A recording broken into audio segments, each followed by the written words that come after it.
Hi there, welcome to Voice of Reality. Please don't forget to like, subscribe, and turn on the notification button so that you don't miss any upload.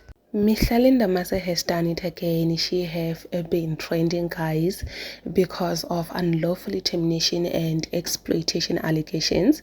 It has been said that she terminated a contract with her employee due to low sales.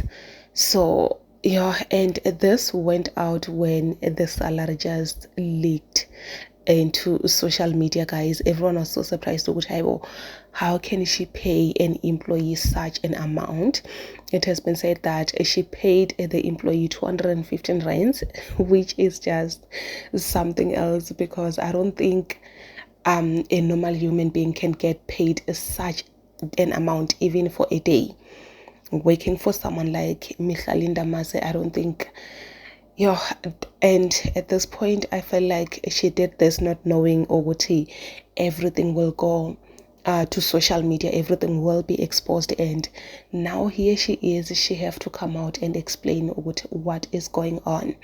Yes, I do understand that sometimes you might open a business and it might not perform as you expect, and obviously if it doesn't perform well, what do? You just close the business. Yes, you will have to close the business. With that part, I'm not really surprised that she opened the business and immediately closed it down because there was no sales, which is very understandable. But the part of just dismissing someone just like that, and after that paying them such an amount, guys, it's just something else. It shows what this person, she does not consider anyone, she only consider herself.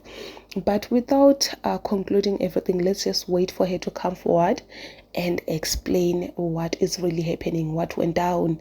Did she really pay this employee this amount? Because I don't think the amount does make sense. I don't think so. The amount is way too low for someone who have worked for a few days. Yes.